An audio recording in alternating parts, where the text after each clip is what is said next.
Assalamualaikum dulur-dulur, welcome back my YouTube channel Astra Jakarta Bima ANF.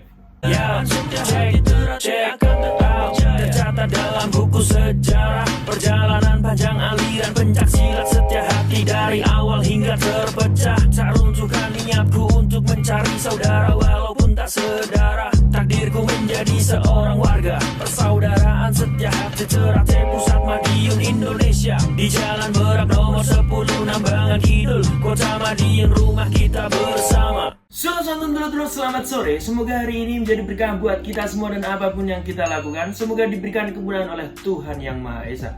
Pada sore hari ini dulur-dulur, kembali ke segmen sharing bersama Bima ANF. Dan kali ini Bima ANF ingin mengajak dulur-dulur semua untuk membahas sebuah request dulur-dulur yang di sini meminta Bima ANF untuk membahas seorang tokoh ya. Sudah seorang tokoh ya. Tokoh yang di sini dikenal sangat-sangat rasis sekali ya kan, sangat-sangat mengundang provokasi dari dulur-dulur. Kita sebut saja dia bernama Ide. Jenengku Ide, mahku ilangan, lau gak wani, ki tak cupot ki.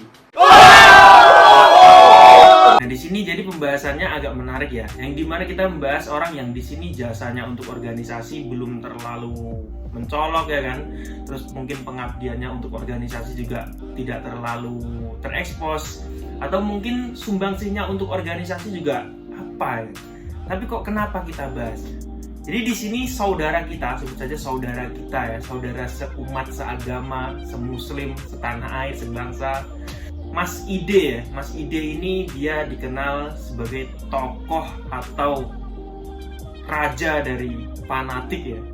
Yang dimana dia di sini sebagai orang yang paling disorot oleh dulur-dulur, terutama dari kalangan dulur-dulur PSJT yang tergabung dalam komunitas, karena ulah-ulahnya yang mengundang provokasi. Jadi dia di sini punya sosial media ya. Dimana sosial media ini dia gunakan untuk memprovokasi dulur-dulur kita yang tergabung dalam komunitas ya. Yang di sosial medianya dia ini, dia selalu mengucapkan kata-kata yang sifatnya intinya memprovokasi atau memancing emosi dulur-dulur supaya mau mencarinya ya kan, atau menciduknya. Dan saya konfirmasi dari dulur-dulur yang ada di kawasan Nganjuk, sebenarnya dulur-dulur bisa saja untuk menciduk orang ini. Hanya saja pengakuan dari dulur-dulur ini ya, informasi dari dulur-dulur ini, dia merupakan anak dari seorang aparatur negara ya kan, atau bapaknya ini adalah seorang aparat kepolisian. Dimana apabila kita sampai terpancing untuk melakukan tindakan balasan kepada dia ya kan, atau kita melakukan tindakan main hakim sendiri intinya, di situ pasti akan menjadi bumerang buat kita dan akhirnya saudara kita akan ngandang ya dulur, atau akan pasti masuk penjara. Jadi di sini dulur-dulur berkomentar ingin saya menanggapi secara pribadi ya, bagaimana sih sosok Ide ini ya di pandangan saya kan, atau di sudut pandang Bima ANF. Jadi begini dulur-dulur, sebenarnya kalau saya pribadi mengacungi jempol nyali dari Mas Ide ini kan. Hanya saja dia ini salah dalam meletakkan keberaniannya tersebut, dimana keberaniannya ini harusnya dia gunakan untuk melawan seperti teroris ya kan, atau orang-orang yang membahayakan negara kita atau wilayahnya dia. Di sini dia justru malah menggunakan keberaniannya ini untuk melawan sebangsa setanah air atau sesama pemuda Indonesia. Ini yang salah. Jadi kalau saya pribadi sih sebenarnya hanya menunggu waktu saja ya. Semoga saja ya kalau misalnya Mas Ide ini memang memiliki keberanian yang seperti apa yang dia ucapkan di sosial media. Semoga dia bisa menjadi aparatur negara ya kan, seperti TNI atau Polri, lalu dia dikirim di Papua misalnya, atau di Aceh. Pokoknya tempat-tempat yang di sini sifatnya masih pro dan kontra lah. Di sana banyak sekali putra-putra terbaik bangsa ini yang gugur di medan perang. Dan saat ini butuh sekali orang-orang yang pemberani seperti Mas Ide ini ya. Apabila memang itu takdir Tuhan ya, semoga terjadi dan saya sangat support. Jadi sebenarnya keberaniannya Mas Ide ini saya acungi jempol ya. Apalagi berurusan dengan orang-orang PSJT yang sangat dominan sekali jumlahnya. Apalagi di Nganjuk, sebenarnya untuk menemukan atau untuk menciduk Mas Ide ini sangat gampang sekali. Hanya saja kan orang-orang atau dulur-dulur ini kan tidak mau menanggapi kerasisan yang dilakukan oleh Mas Ide di sosial media ini dulur.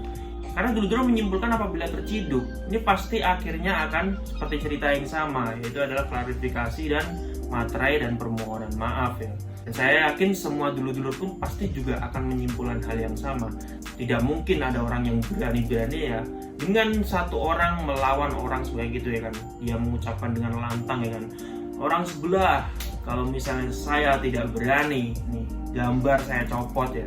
Di situ ada gambar yang ditujukan untuk komunitas-komunitas PSHT terutama.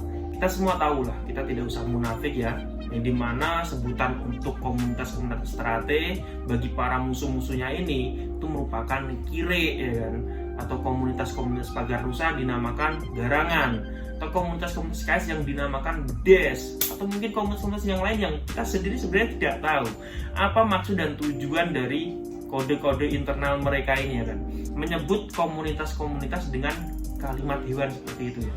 Saya sebenarnya tidak tahu, dan sebenarnya saya sendiri pun tidak ada urusan dengan komunitas-komunitas ini. Saya tidak tergabung dengan komunitas apapun ya, komunitas rasis apalagi. Saya saja ketika saya lihat sosial medianya Mas Ide ini sangat mencolok sekali ya. Yang dimana saya membuat salah satu konten parodi di TikTok saya dan di Instagram saya. Justru malah jawabannya ini menyinggung saya juga dulu. Yang akhirnya ya saya sendiri juga sempat terpancing ya, sempat terprovokasi. Tapi saya pikir-pikir ya, buat apa ngeladenin orang seperti ini ya. Tapi harapan saya pribadi ya, doa saya nih, apabila memang Mas Ide memiliki nyali yang sesuai dengan omongannya kan, sesuai dengan apa yang dia lakukan, semoga Anda bisa menjadi aparatur negara ya, menjadi salah satu prajurit terbaik di negeri ini, agar Anda bisa mewakili kita semua untuk melawan para teroris seperti di Papua yang saat ini masih sangat mencekam sekali ya, atau mungkin di Aceh, atau mungkin Anda dikirim sebagai pasukan PBB ya. Jadi di sana Anda bisa mempertaruhkan nyawa Anda di tempat yang benar, dan apabila Anda mati pun Anda mati syahid, tidak mati di sawah atau di kubangan lumpur. Oke dulur-dulurku, intinya dari permasalahan ini ya, kita sebenarnya menganggapnya sebuah guyonan saja ya, sebuah bercandaan saja menanggapi orang-orang rasis ini.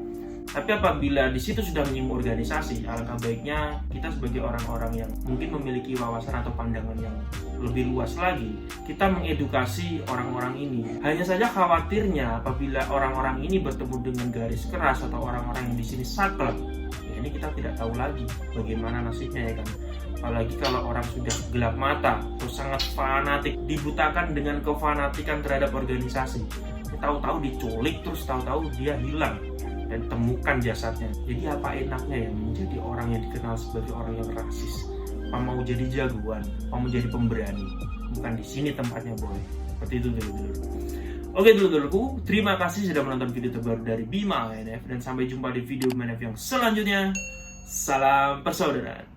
Ya, cek akan tetap tercatat dalam buku sejarah. Perjalanan panjang aliran pencak silat setia hati dari awal hingga terpecah. Tak runtuhkan niatku untuk mencari saudara walaupun tak sedara. Takdirku menjadi seorang warga persaudaraan setia hati Ternate Pusat Madiun Indonesia. Di Jalan Berak nomor 10 Nambangan Kidul, Kota Madiun, rumah kita bersama.